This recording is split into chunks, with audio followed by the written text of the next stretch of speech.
இடஒதுக்கீடு குறித்து நீங்க வரவேற்கிறீங்க. அதே நேரத்தில் பாமகவும் ஒரு கோரிக்கை வைக்கிறாங்க, வன்னியர்களுக்கான உள் இடஒதுக்கீடு வழங்கணும் அப்படின்னு கோரிக்கை வைக்கிறாங்க. பாமகவுடைய கோரிக்கை எப்படி பாக்குறீங்க? தமிழக அரசு இதுல வந்து நீங்க எப்படி பாக்குறீங்களோ அப்படித்தான் நான் பாக்குறேன்.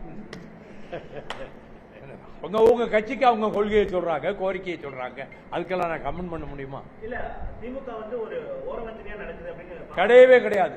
திமுக நியாயமாகவும் எல்லோருக்கும் பொதுவாகவும் நடுநிலையோடும் இந்த அரசு, ஸ்டாலின் அரசு செயல்பட்டுக் கொண்டிருக்கிறது.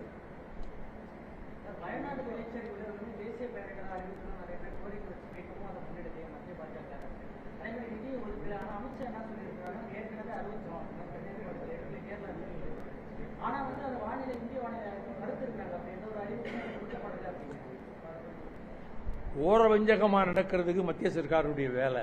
மத்திய சர்க்கார் பல மாநிலங்களே ஓரவஞ்சகமாக தான் ஒதுக்கி வச்சிருக்கு. இப்போ கேரளாவிலையும் வயநாட்டில் இவ்வளவு பெரிய பிரச்சனை ஏற்பட்டு 350 பேருக்கு மேல இறந்து இன்னும் 200 பேரை பற்றிய விவரங்கள் கிடைக்கவில்லை என்று சொல்கிற அளவுக்கு கேரள மாநில சரித்திரத்திலேயே இவ்வளவு பெரிய பேரழிவு ஏற்பட்டதில்லை என்று சொல்லக்கூடிய இந்த நேரத்தில் மத்திய அரசு கொடுக்க வேண்டிய நிதியை கொடுத்தாக வேண்டும். தமிழ்நாட்டுக்கும் ஒரு பைசா கொடுக்கல. அவ்வளவு பெரிய வெள்ளச்சேதம் ஏற்பட்ட போது டெல்லியிலிருந்து தமிழகத்துக்கு எந்த நிதியும் வரவில்லை. இப்ப கேரளா விஷயத்திலையும் அப்படிதான் செய்யறாங்க.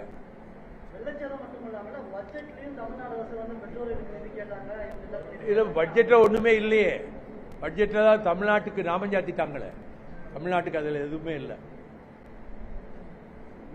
அதிமுக இணையணும்னு சொல்லி ஒரு தரப்பு தொடர்ந்து போராடிட்டு இருக்கு. அதிமுக இந்த பிளவுபட்டு இருக்கிறது நிலைப்பாடு சரியா இல்ல? இதெல்லாம் சம்பந்தம் இல்லாத விஷயம்.